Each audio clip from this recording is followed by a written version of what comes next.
Beaucoup de gens sont fascinés par les rêves et en particulier, il y a un type de rêve, les rêves lucides, qui questionnent beaucoup les gens et qui m'ont amené beaucoup de commentaires sur les réseaux sociaux. En introduction, le rêve, on ne sait pas très bien à quoi ça sert, c'est-à-dire on ne sait pas si c'est l'expression du fonctionnement du cerveau ou si le rêve en propre a une fonction très particulière. Par exemple, on s'est amusé à enregistrer le cerveau des gens pendant qu'ils faisaient une tâche un petit peu compliquée. Et puis on les a re-enregistrés au cours de leur sommeil et on a montré qu'en fait les mêmes zones cérébrales s'activaient.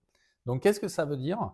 Ça veut dire qu'il y a un lien entre l'activité diurne et la production onirique, c'est-à-dire les rêves. Si vous faites par exemple un stage de ski l'hiver, ça a dû vous arriver, la nuit vous allez rêver que vous faites du ski, mais c'est une façon justement de réengrammer tous les réseaux neuronaux qui vont vous permettre de développer l'apprentissage et de vous améliorer. Il y a des expériences très anciennes qui ont montré, par exemple, que si on faisait apprendre plein de choses dans la journée à des gens, l'architecture du sommeil se modifiait avec certains stades du sommeil qui étaient augmentés. Ça, c'est le premier élément important. Le deuxième élément important, c'est qu'il y a différents types de rêves. Il y a des rêves qui vont survenir plutôt en sommeil lent et c'est des rêves plutôt sensoriels. Il y a des rêves qui vont survenir en sommeil paradoxal et c'est des rêves qui vont avoir une très très forte charge émotionnelle, même dérangeante, et donc c'est ce qu'on appelle un sentiment dysphorique, et l'exemple le plus connu, c'est l'exemple des cauchemars. On voit que dans cette production onirique qui se fait toutes les nuits, dont certaines personnes se souviennent ou pas en fonction du stade de sommeil dans lequel elles se réveillent, il y a un fonctionnement général, et après à partir de là, a priori, il y a une activité qui se fait au cours du sommeil et donc qui est complètement coupée de l'activité de veille, et puis une activité au cours de la veille qui est différente de celle du sommeil. La particularité du rêve lucide, c'est quoi? C'est qu'il y a une porosité entre l'état de conscience de la veille et l'état de conscience du sommeil. C'est-à-dire, normalement, quand vous dormez, vous ne vous souvenez pas de ce que vous faites, en gros. Pendant le rêve lucide, et ça peut s'entraîner, on le verra, il y a la capacité d'acquérir un certain niveau de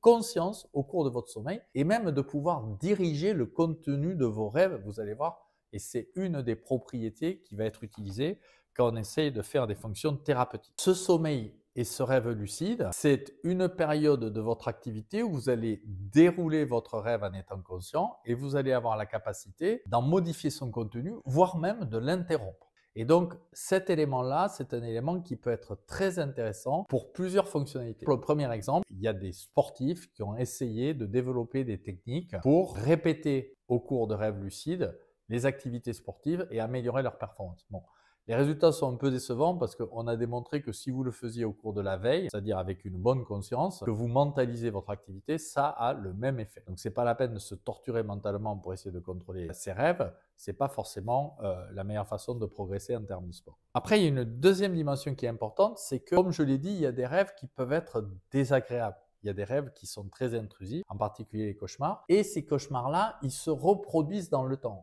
On le sait, il y a un pourcentage à peu près entre 3 et 10% de la population générale qui a des cauchemars récurrents. Et ça peut être invalidant, ça peut impacter le fonctionnement de la journée, ça peut même entraîner des dépressions. Donc là, il y a des stratégies qui ont été proposées avec des résultats qui sont intéressants. Ils ne sont pas complètement consolidés, c'est-à-dire on ne peut pas dire qu'on a vraiment une thérapie validée sur l'usage des rêves lucides. Le mécanisme d'action est assez intéressant. Dans le cerveau, il y a des parties du cerveau qui sont liées à créer des émotions et à créer la peur. Par exemple, l'amygdale, une zone bien connue, peut activer des phénomènes de peur. Et puis, il y a d'autres zones, comme la zone préfrontale, qui sont, elles, connues pour plutôt réduire les phénomènes de peur. Une des hypothèses de la fonction du sommeil, c'est d'associer des phénomènes plutôt apaisants et rassurants avec des phénomènes qui font très très peur. Et donc ça crée l'incongruité et l'aspect dysphorique des rêves. Par exemple, vous êtes dans une pièce, vous avez un lion qui rentre et vous n'avez pas forcément peur du lion. L'association entre un stimulus très effrayant et un stimulus neutre permet à un moment donné d'éteindre le mécanisme de peur en faisant fonctionner ces différentes structures entre elles de façon à réguler. Donc, le rêve, ça pourrait être un mécanisme d'oubli pour justement moduler ces phénomènes émotionnels. Dans le cas du cauchemar, l'hypothèse qui est faite, c'est que le lien entre les structures préfrontales et par exemple l'amygdale n'existe plus et donc il y a une perte de la régulation justement de ce phénomène d'oubli. Ce qui est intéressant, c'est qu'on a enregistré l'activité du cortex préfrontal pendant les rêves lucides et on montre qu'il y a une hyperactivité du cortex préfrontal dans les rêves lucides. Donc l'hypothèse, c'est qu'en activant les rêves lucides, on va activer le fonctionnement du système préfrontal et on va pouvoir moduler l'action, en particulier sur l'amygdale, et donc contrôler la peur.